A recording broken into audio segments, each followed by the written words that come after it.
Hello and welcome to the video game sound design series on Massive. In this video, we're going to go over a few more sections. So we're going to go over this here feedback section. I'm going to talk about these amp knobs really briefly, though you can probably guess what they do.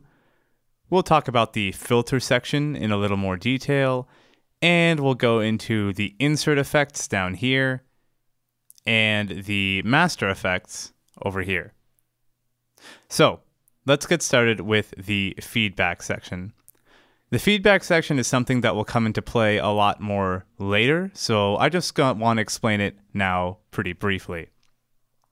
Basically, what the feedback section allows us to do when we turn it on is that it allows us to take a sound that is happening somewhere in our signal chain and then reroute it back into our filters. So if we have a whole bunch of sounds coming through, going through some effects, then what we can do is then put that back into the filters and then out of our speakers.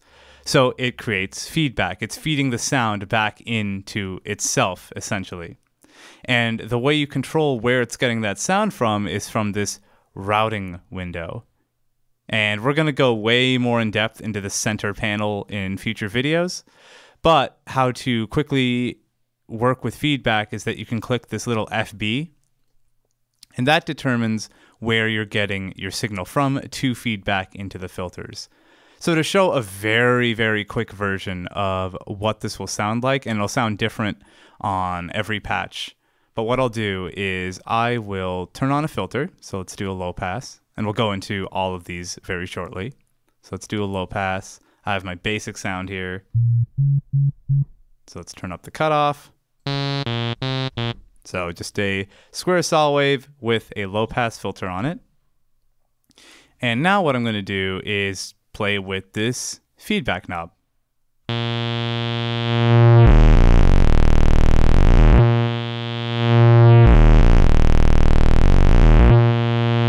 So in this case, we're getting a really cool, aggressive effect.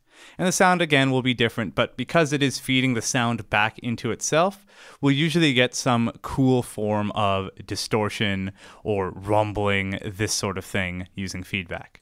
And we'll go more into this when we start actually making some cool effects. So, next up is these amp knobs. I didn't explain these in previous videos, and again, you can guess what these do. But these are just simply volume knobs. So you can turn up and turn down the volume on your various oscillators using these knobs. So if you have 3 oscillators, you want oscillator 2 to be a bit quieter than the other 2, just use this amp knob. There's a little more intricacy to it, but we'll get into that later. Next up is the filters. So I talked about how we have filter 1 and filter 2, and how we can route each oscillator to filter 1 or filter 2 using these sliders, and how we can use these sliders to determine if the sound is serial or parallel, meaning is it going through both of the filters at the same time, meaning parallel, or is it going through one, then the other, serial, or somewhere in between? Are we getting a mix of both signals?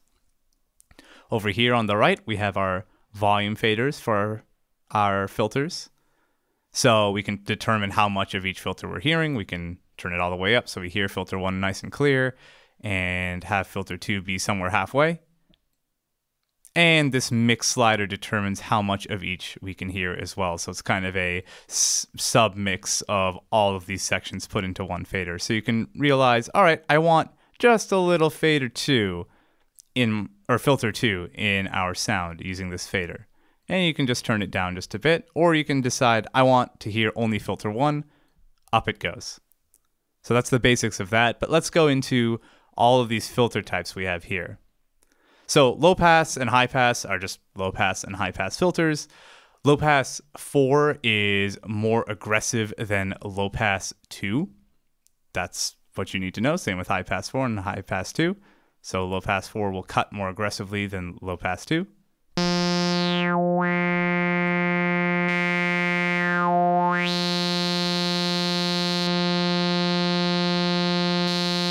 So low pass 4 just cuts more aggressively than low pass 2. That's what you need to know, basically.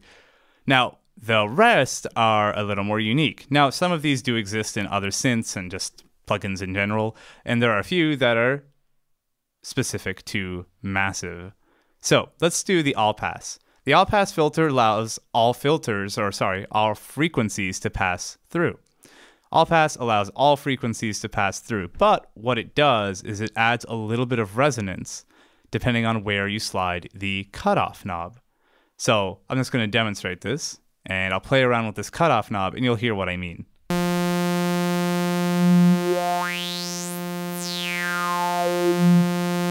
So it adds a little bit of a boost in frequencies depending on where this cutoff knob is, creating kind of a lasery sort of effect. So it doesn't cut any frequencies, it just boosts some using this cutoff filter, creating a neat effect. The DNA, or double notch filter, is a filter that simulates phaser-esque sounds. So basically it has two notches cut out, so it's cutting out two notches out of this frequency range we have here, and I'll just play it for you and you'll hear what I mean.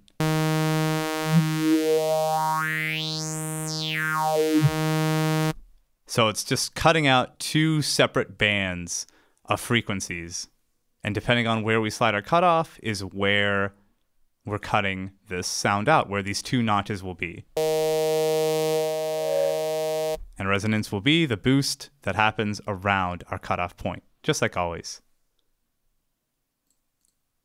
So band pass and band reject filters are pretty straightforward. So a band pass filter, let me just play it for you first.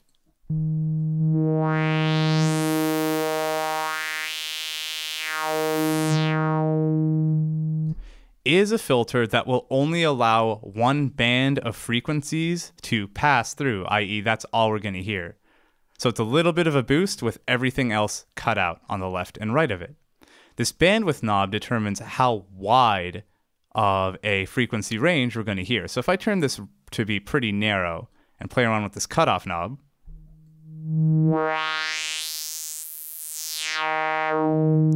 we're going to hear a narrow band of frequencies coming through.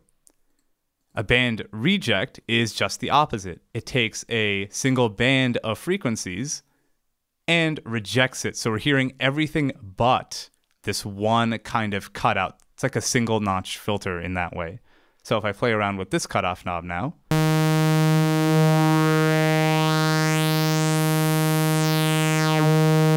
and now the bandwidth knob,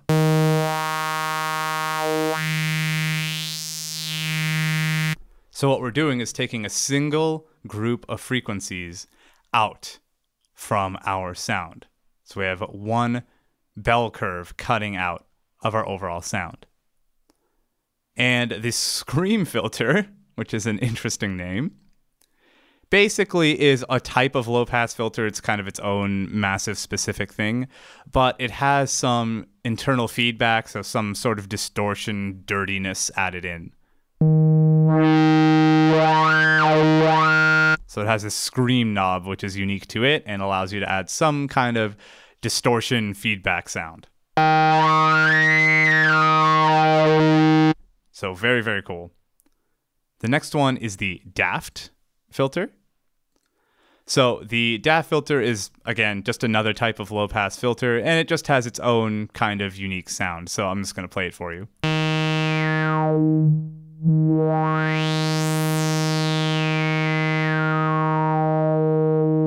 In this case, a little bit more whistly near the cutoff frequencies. The resonance is a bit stronger, but it has its own unique sound, and we'll get into when you would use this when we start making stuff. And the last one is the comb one, or second to last one, is the comb filter. So again, another type of filter with some damping kind of built in, and I'll play you what that means.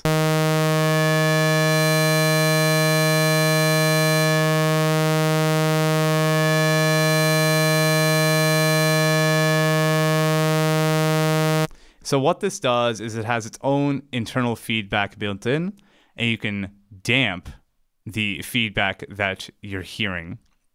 So if I turn this feedback up, sorry about that, let me play it lower.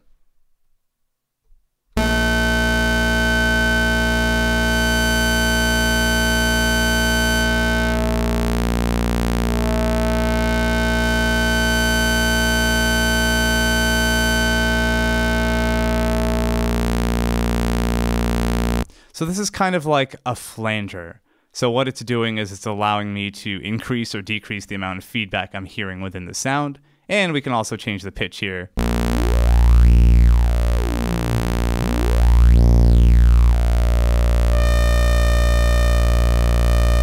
So we're already having a more unique sound when we play with this. And acid, again, is another type of filter specific to massive, and I'll just play it for you. So another type of low-pass filter that just has its own unique sound.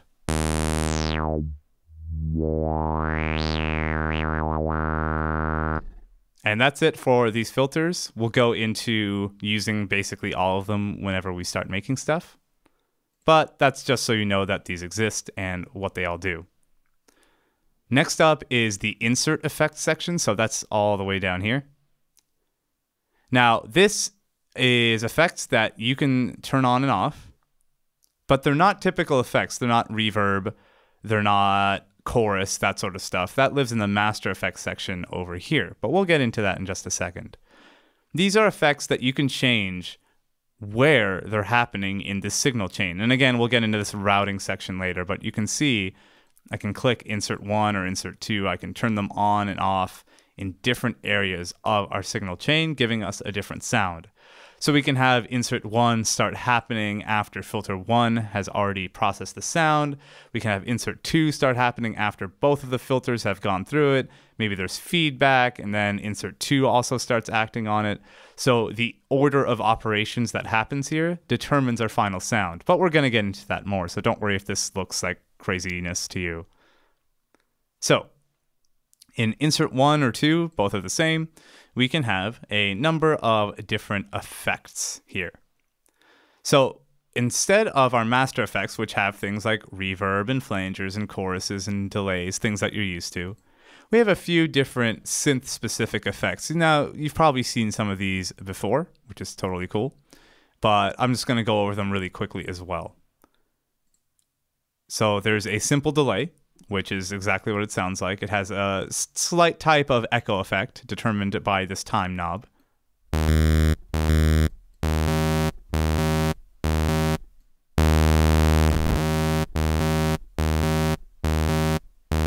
So you can hear it takes a second to switch to the next part of the signal. And the dry wet knob determines how much of the processed or unprocessed signal I'm hearing. So very simple. And a sample and hold effect, which is what we have next, is also very common in all sorts of synthesizers. So it takes an incoming audio signal and then holds on to it. So we only hear a certain section of it, and then holds on to it, and then waits until the next section of this audio signal, and then plays that one and holds on to it. So we're not hearing a smooth sort of waveform. We're hearing a stepped version of it, is a way to put it. So I'll play it for you. Let me pitch it down.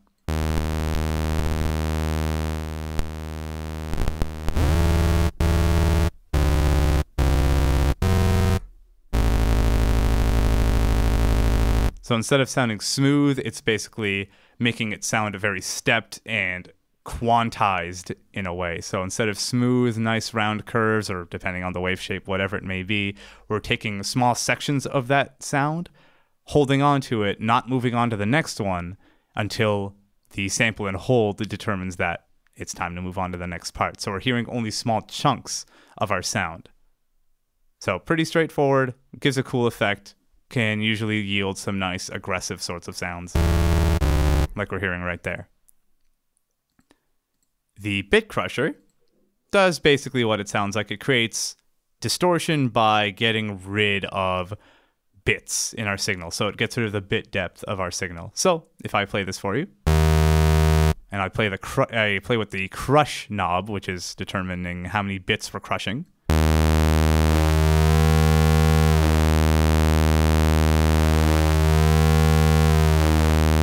So what that's doing is it's allowing us to basically simulate the sound of bits being removed. So you have this kind of digital de-resing sort of sound. Next up is this frequency shifter. And the frequency shifter does what you think it does. It changes the frequencies of the incoming signal. So if I play it for you now and play with this pitch knob,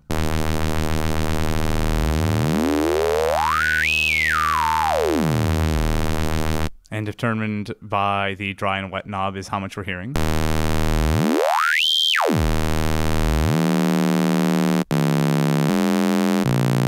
So that can be an interesting sound for sure. Next up, we have the high pass, low pass HPLP filter, and it's exactly what it seems like. It is both a high pass and a low pass filter. So when both are turned to the center, neither of them are doing anything.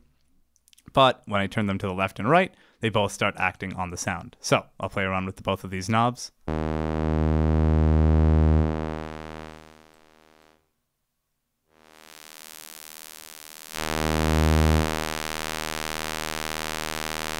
So you can use these in the filter section, or you can use these in the insert section.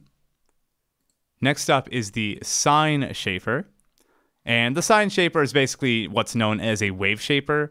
It creates some nice distortion, basically, by reshaping the waveform. That's a simple way of putting it.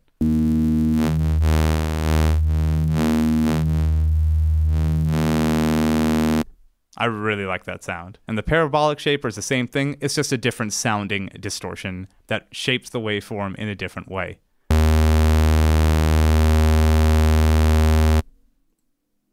Lastly, we have the hard clipper, which simulates clipping in our sound.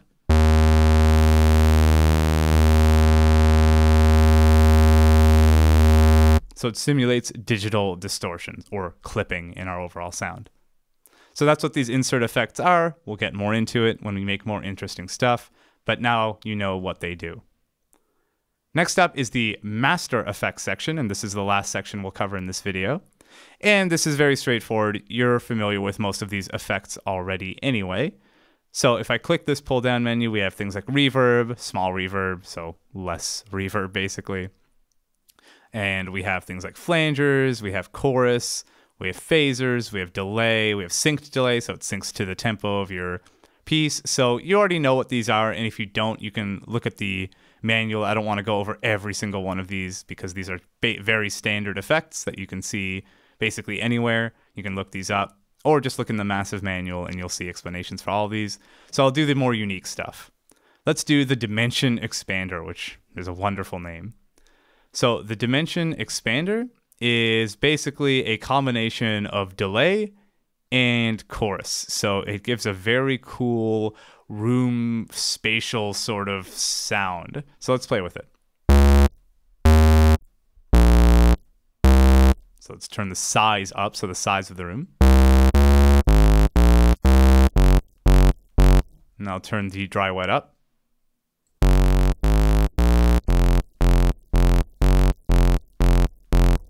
Really like that sound, very cool. And we're only playing with the most basic of waveforms, so when we start doing more complicated stuff, it creates some really neat sounds.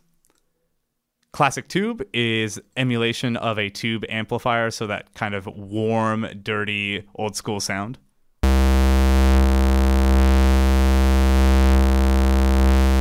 Determined by this drive knob here. We have the Teletube, which is also another type of tube amp. It's softer sounding basically than the classic tube, but other than that, it's a similar sound. So it's kind of that tape distortion almost. Not quite. It's more of going through a tube amplifier or a tube guitar amp, so that sort of thing. Then there's the Browner tube, which is yet another emulation of a different type of tube. So going back to the analog synth days, basically.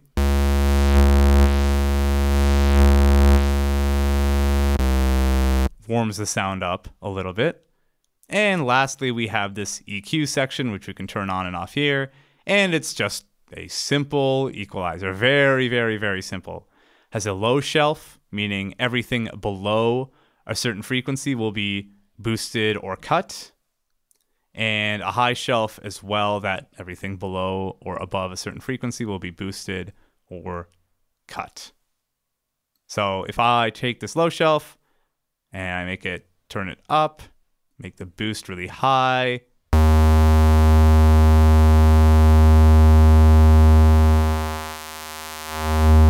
we can hear that the bass frequencies get boosted.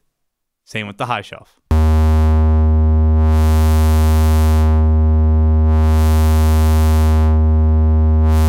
So I can cut out or boost the high frequencies, depending on what I play with here.